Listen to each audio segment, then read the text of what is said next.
네, 반갑습니다. 무지개건강 박사님입니다. 또 어떻게 한 주를 보내셨나요? 오늘부터 날이 또 이제 갑자기 추워지네요. 내일은 이제 영하 12도, 뭐 14도 뭐 이렇게까지 떨어진다니까 건강히 주의하시고, 이럴 때일수록 이제 좀 따뜻한 물을 좀 많이 챙겨 드십시오. 기관지에 큰 도움이 되고 아마 코로나 예방에도 큰 도움이 되지 않을까라고 이제 개인적으로 생각을 하고요. 오늘 또 할 일이 많으니까 바로 이제 시작해 보도록 하겠습니다. 지난주에 이어서 이제 도둑 맞은 미래 계속 이어서 할 건데, 이제 오늘은 이제 4장이에요. 4장인데 제목이 뭐냐면 호르몬 대참사라는 제목이에요. 호르몬 때문에 큰 일이 벌어졌다는 얘기죠. 어떤 큰 일이 벌어졌을까요? 이제 67페이지에 보게 되면 자궁 내에서 여분의 천연 혹은 합성 에스트로겐에 노출된 암컷쥐는 자궁, 질, 난소에 구조적인 결손이 생겼다. 수컷들은 성장이 멈춘 음경과 다른 생식기 변형들을 가지고 있었다. 그러니까 더 이상 이제 다음 세대로 이렇게 형질이 전달되는 것들에 문제가 생기는 거예요. 그 생물학자들의 이제 생물학에 관련된 책들을 읽어보면 생물이 존재하는 목적이 한 가지예요. 한 가지. 어떤 건지 아세요? 종족 번식의 그 목적밖에 없어요. 어떻게 보면.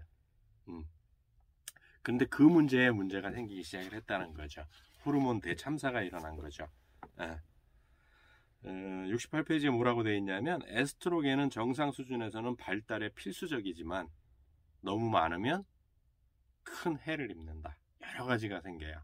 특히 이제 아이들한테는 성조숙증이라는 것이 생기고, 이제 남자아이들 같은 경우한테는 이제 생식기에 이상 기형이 생긴다든지, 또 이제 심각한 게 이제 여성용 유방. 그래서 사실은 고등학생 정도 돼서 가슴이 여성처럼 커져서 여성용 유방이 돼버려가지고 그 가슴 수술하는 학생들도 꽤 있다고 저는 알고 있거든요. 이런 것들이 다 호르몬 문제에 인해서 발생한다라는 얘기예요. 그래서 69페이지에 뭐라고 되어 있냐면, 62년도에 이제 호르몬에 관련된 비극, 대참사가 일어난 게 뭐냐면, 1962년도에 이제 그 당시에 임신을 하게 되면 입덧이 심하니까 입덧 안 나는 약이라고 해서 탈리도마이드라는 약을 의사들이 굉장히 많이 처방을 해줬었거든요. 근데 그 유산도 안 되고 입덧도 심하지 않기 때문에 산모들이 편하게 이제 출산까지 갈 수 있다 그래가지고 모든 의사들이 그 약을 처방을 해줬어요. 유럽 쪽에서. 그런데 10개월 후에 끔찍한 일이 일어난 거죠. 다리가 거집없는 아이들이 태어나 버리게 된 거예요. 62년도에 드러난 탈리도마이드의 비극이었고 10년도 지나지 않아 DES에 대한 충격적인 발견이 뒤를 이었다. 네. 뭐냐면은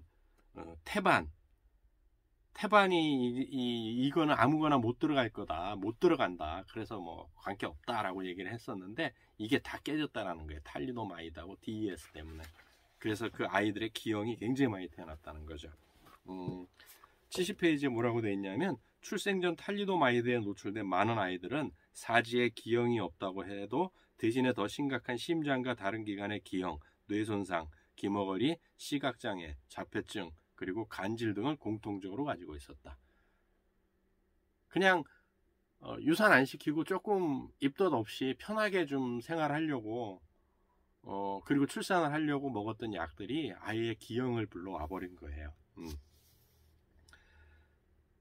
그래서 결론이 과학자들 사이에서 어떻게 났냐면, 화학물질은 설치류뿐만 아니라 인간에게도 선천성 결합을 일으킨다라고 결론을 지어버린 거예요.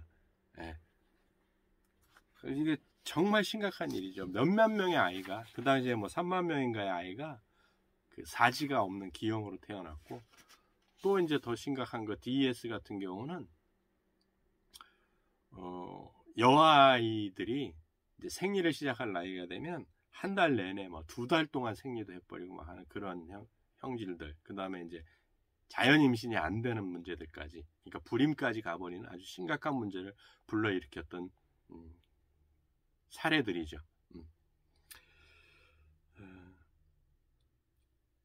75페이지에 뭐라고 되어 있냐면, DES의 효과가 없음을 보여주는 연구에도 불구하고 FDA는 임신 중 그 사용을 규제하는 어떤 조치도 취하지 않았답니다. 그래서 의사 선생님들은 이거를 처방을 해줬고 그걸 복용한 산모들은 기형아를 출산할 수밖에 없었다는 거죠.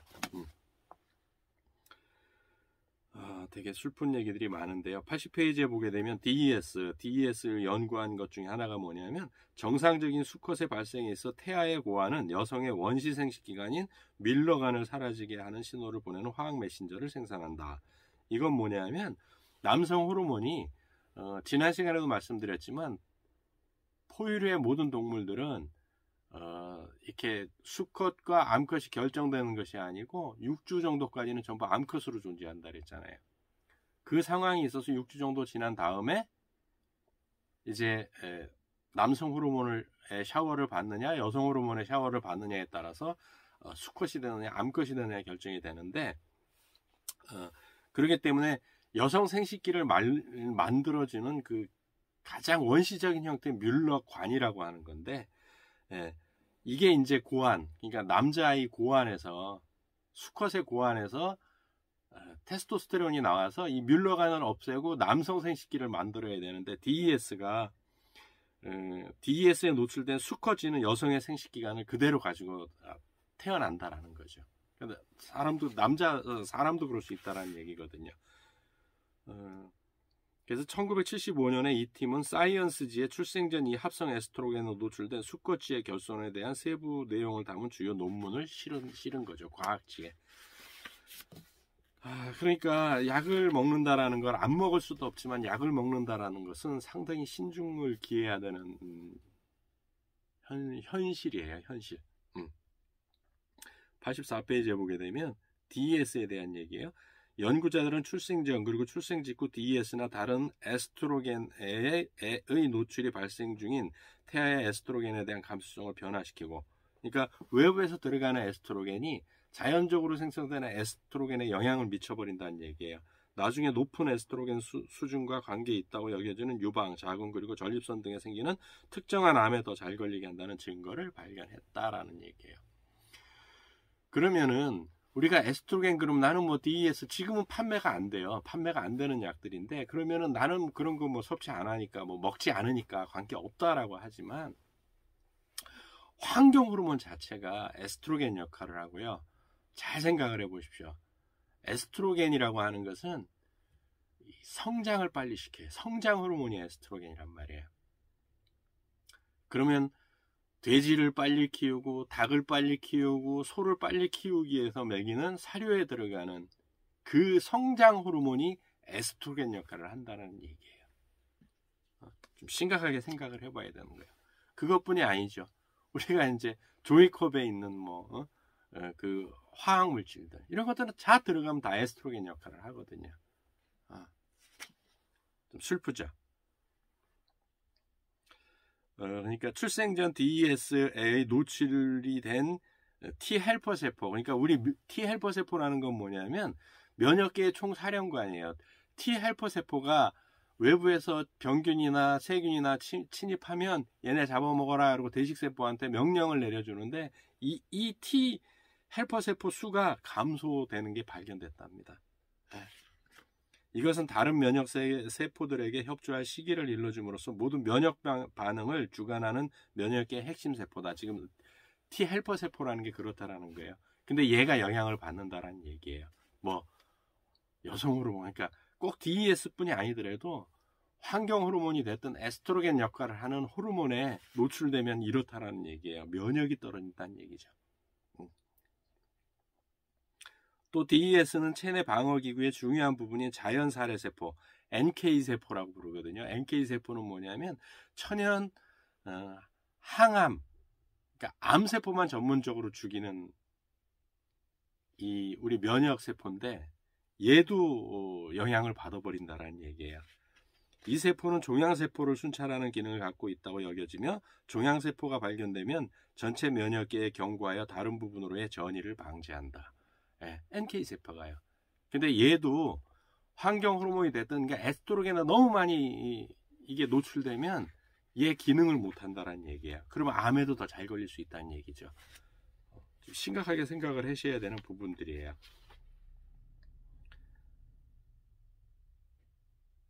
또 86페이지에 뭐라고 되어 있냐면 적은 양의 에스트로겐이 정상적인 여성의 발달에는 필수적인 것처럼 보이는 반면 많은 양은 남성화를 초래한답니다. 여성도 남성화가 된다는 얘기예요. 89페이지에 이거는 정말 우리가 요즘 특히 좀 심각하게 받아들여야 되는 문제인데 태아가 작은 성인이 아니라는 사실이다.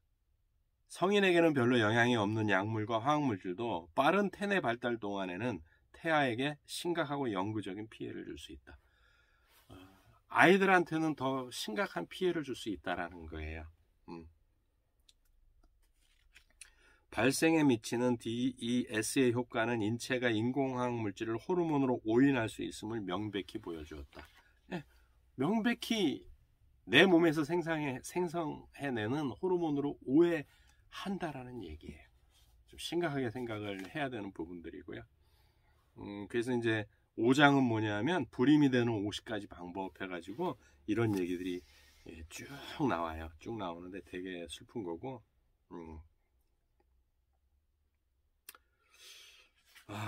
이건 참 너무 답답한데 이건 좀 어려운 얘기긴 해요.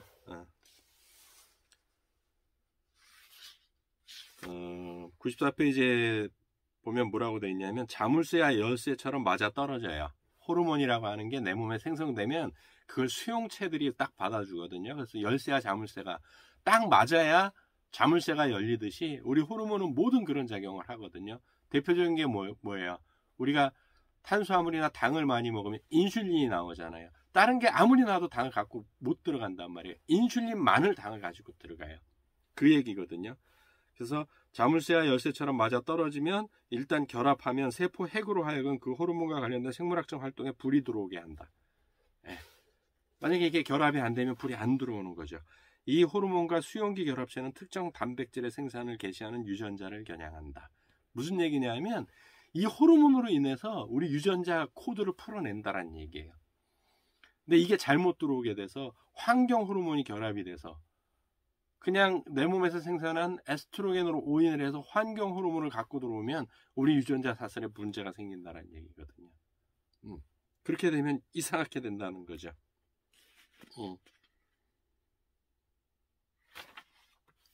이런 것들로 인해서 이제 불임이 된다는 얘기인데 98페이지에 뭐라고 되냐면 천연 에스트로겐과는 거의 닮지 않은 기구로도 열리는 자물쇠라는 것인데 뭐가요? 환경 호르몬이.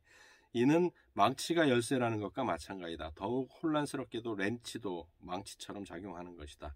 DDT는 단지 최초의 놀라움이었다. DDT 뭐냐면 살충제예요. 살충제.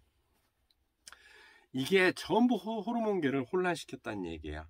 그 결과로 뭐가 나왔느냐? 불임증이 나왔다라는 거죠. 원인은 클로버였다.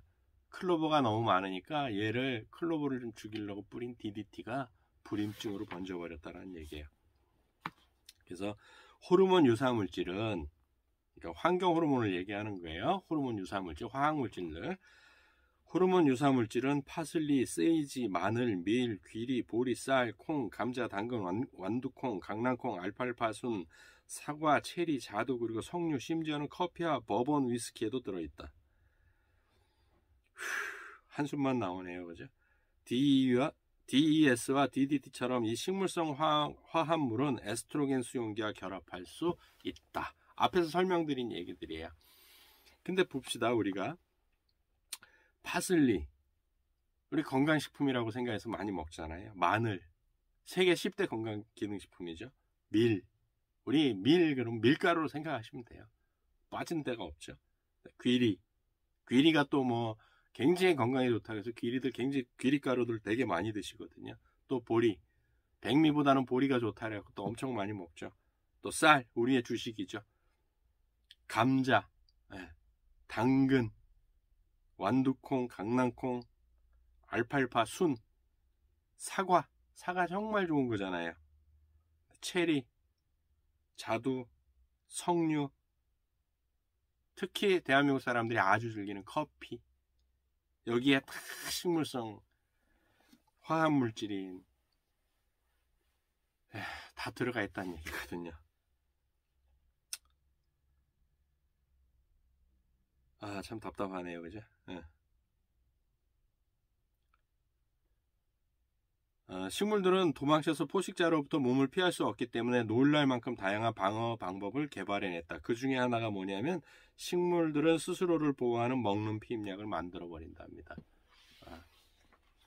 근데 여기에 화학물질까지 들어가게 되니까 어떻게 돼요? 우리가 건강에 좋다고 채식을 하는데 그것들이 불임을 일으키는 원인이 될 수도 있다라는 거야. 그렇다라는 얘기는 아니고요. 105페이지에 뭐라고 되어 있냐면 화학공장의 노동자들이 살충제 캐폰에 노출된 이후 극단적으로 적은 정제수를 나타냈을 때 DDT가 에스트로겐 유사 효과를 일으키는 유일한 합성 화학물질이 아님이 명백해졌다. 그러니까 우리는 DDT 하나라고 생각을 했지만 그게 아니라는 거예요. 모든 화학적인 것들은 다 이런 문제들을 일으킨다라는 거예요. 106페이지에 의도하지 않게 화학공학자들은 생식력과 태아를 위험에 빠뜨리는 화학물질을 창조했다. 설상가상으로 우리는 무의식 중에 그것들을 전 지구 표면에 뿌려대고 있다. 그리고 우리 다시 입속으로 들어온다라는 얘기예요. 이 책이 나온 지가 되게 오래됐는데 여기서도 나온 얘기가 뭐냐면 오늘날 연구자들은 최소한 51종의 합성 화학물질이 한 가지 혹은 그 이상의 방식으로 내분비계를 교란하고 있음을 확인했다. 근데 지금은 51종의 합성 화학물질이 아니죠. 1년에 개발되는 합성 화학물질이요. 3만 가지가 넘는 걸로 알고 있어요. 매년 개발되는 화학물질들이요.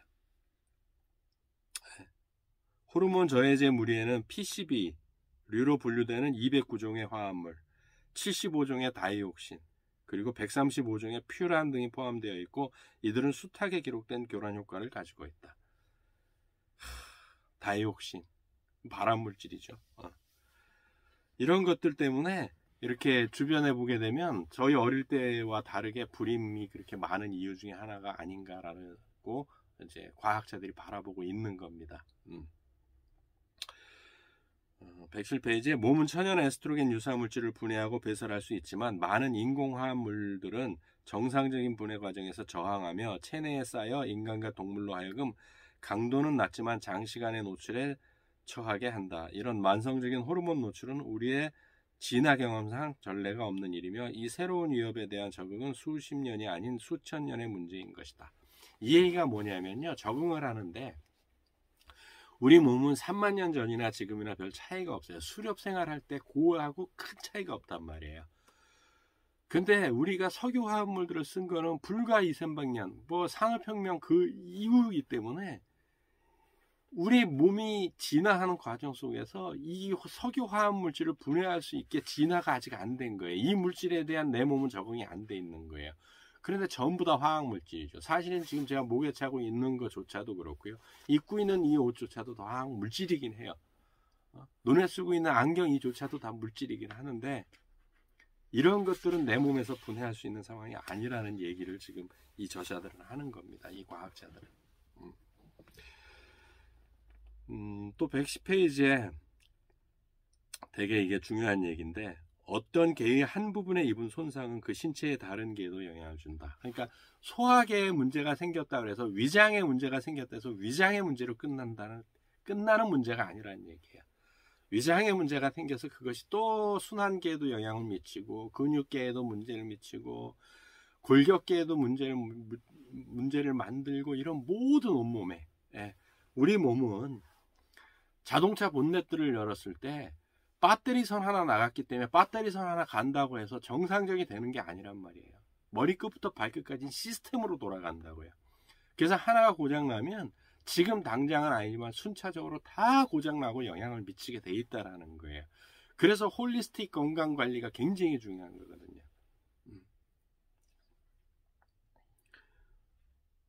모든 화학물질, 인공화학물질은 모든 종류의 호르몬 신호를 어지럽히고 심지어는 수용기와 결합하지 않고도 이 전달 체계를 저해할 수 있다. 이 얘기는 뭐냐면 아까 호르몬은 반드시 수용체가 있어야 된다 그랬잖아요. 당 그러면 인슐린만 수용하듯이.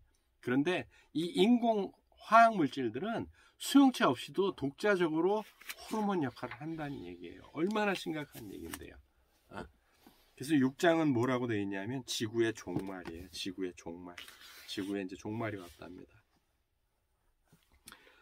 이제 114페이지에 보게 되면 스발바르라는 지역이 있나 봐요. 여기가 어딘지, 노르웨이 이제 북극 쪽에 있는 스발바르라는 지역인가 본데, 스발바르는 아주 외지고 원시적인 곳이었지만 그곳의 곰들은 PCB 같은 공업 화학물질, 살충제 DDT, 그리고 야생동물의 생식을 저해한다고 알려진 다른 인공 화학물질들로 심각하게 오염되어 있었다.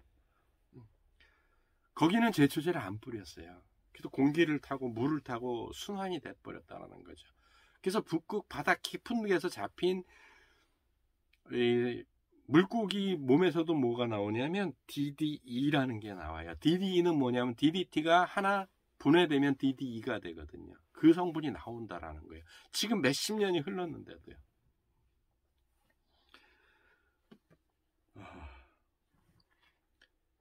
70ppm의 PCB가 면역 저하와 자국 및 난소로부터 난자를 수송하는 난관의 기형 등 암컷에게 치명적인 문제를 일으키기에 충분함을 발견했다. PCB 뭐냐면 우리 일상생활에 너무 많은 게 PCB예요. 그냥 파이프라든지 뭐 이런 거, 플라스틱 파이프라든지 여기엔 다 PCB가 들어가거든요. 스발바르는 지구의 끝에 있고 도시나 화학공장, 농장, 하수처리장으로부터는 수백 마일이나 떨어진 곳이었다. 이놈들은 어디서 왔으며 어떻게 북극의 황무지까지 떠돌게 되었을까? 인공화학물질이.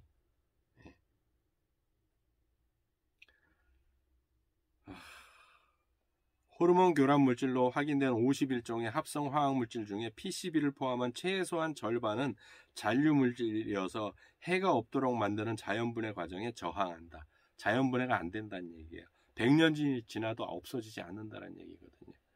이 수명이 긴 화학물질은 여러 해, 수십 년, PCB의 경우에는 수세기 동안이나 남아 태아에게 지속적인 해를 미친다라고 되어 있어요. 그래서 10년 뒤인 1976년 미국은 PCB의 생산을 금지시켰고 다른 공업국들도 그 뒤를 따랐다. 그러나 그 반세기 동안 세계 곳곳의 합성 화학 공장은 대략 34조 파운드의 PCB를 생산했으며 대부분은 회수되기 전에 환경 속에 퍼져나갔다.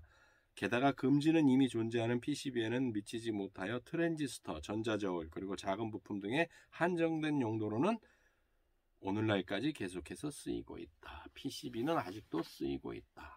라는 얘기예요. 118페이지에 뭐라고 되어 있냐면 거의 반세기가 지난 후 그 봄날에 만든 PCB들은 상상할 수 있는 모든 곳에서 발견 가능했다. 즉 뉴욕의 불임병원에서 시험 중인 인간의 정자, 최상급 철갑 상어알, 미시간에서 새로 태어난 아기의 피하지방, 새로 태어난 신생아의 피하지방, 남극의 펭귄, 동경의 횟집에서 파는 참치에, 캘커타에서 쏟아지는 몬순빗물, 프랑스의 젖먹이 엄마의 모유, 남태평양을 헤엄치는 향후고리의 지방, 잘 익은 브리치즈, 여름 주말에 마르타의 포도농장에서 낚아올린 잘생긴 줄무늬 농어 등이다. 전 세계에 발견 안 되는 곳이 없다라는 얘기예요. PCB가요. 이러니 우리들이 얼마나 지금 힘들게 우리 몸들이 처절하게 지금 버텨나가고 있는 걸까요?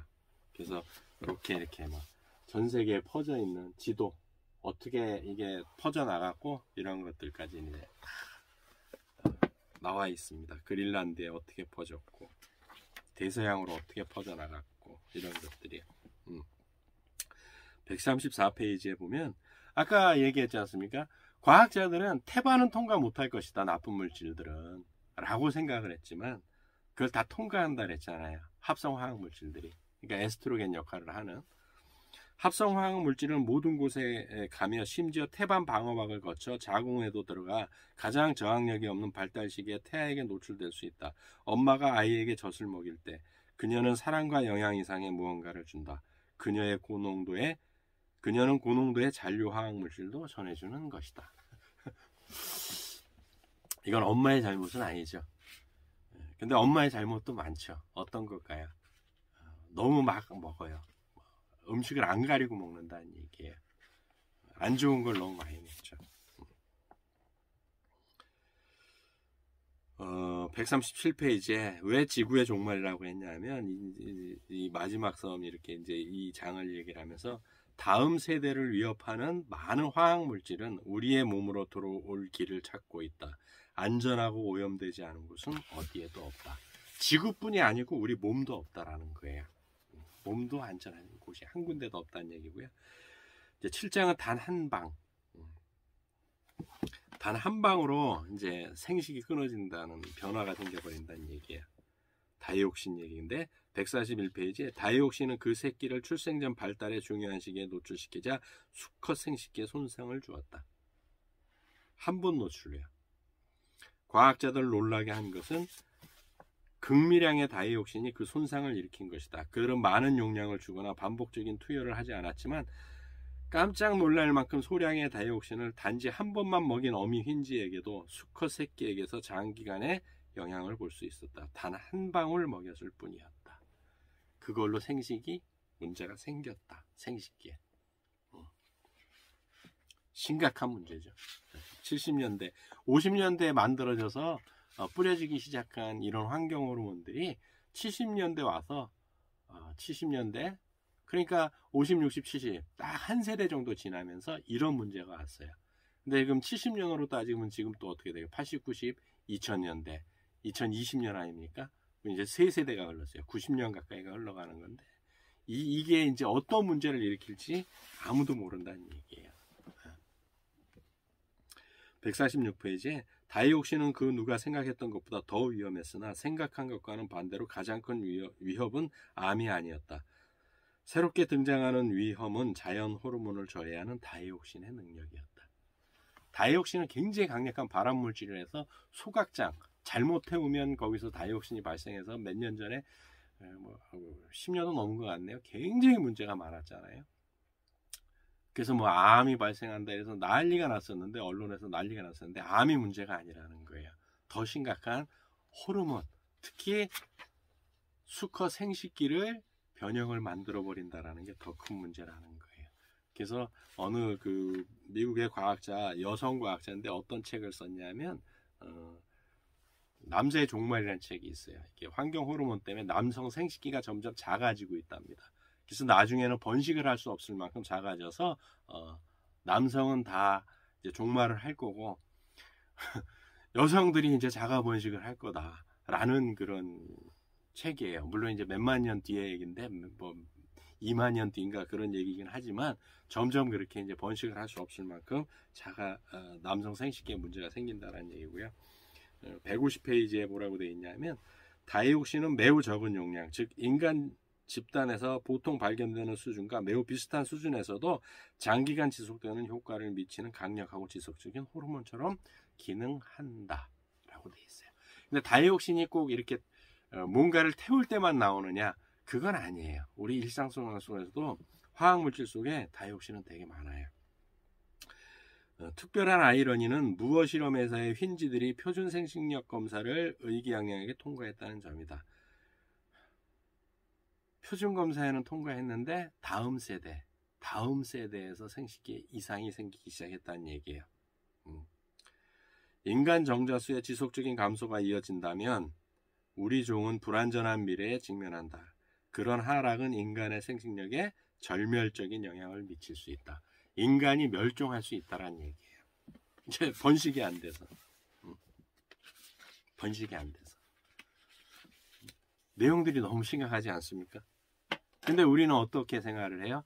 지금도 아무 생각 없이 많이들 아이들한테 그런 것들을 많이 먹이고 있단 말이에요. 또 엄마들도 먹고요. 특히 젊은 이제 아가씨들, 가임기 여성들이 너무 생각 없이 먹고 생각 없이 먹인다라는 거예요. 대표적인 게 뭘까요? 감자튀김 같은 경우죠. 감자도 아닌 것이 감자. 패스트푸드점을 한번 가봐서 이렇게 한번 주위를 한번 관찰을 해보세요. 이 영상을 보시는 이제 구독자분들이랑 한번 이렇게 관찰을 해보세요. 전부 뭐 먹냐면 감자튀김 먹어요. 감자튀김. 굉장히 심각한 문제거든요. 그러면 뭐 먹고 사냐? 물론 그래요. 전혀 먹지 말라는 뜻은 아닌데 그걸 알고 드시고 그걸 배출할 수 있는 방법들을 우리가 찾아야 된다는 얘기를 저는 드리고 싶은 겁니다. 네. 그래서 또 내일은 굉장히 영하 12도까지 서울도 떨어진다고 하니까 보온에 특히 신경 쓰시고 또 먹거리에도 또 신경 쓰는 한 주가 됐으면 좋겠습니다. 수고하셨습니다. 다음 주에 뵙도록 하겠습니다.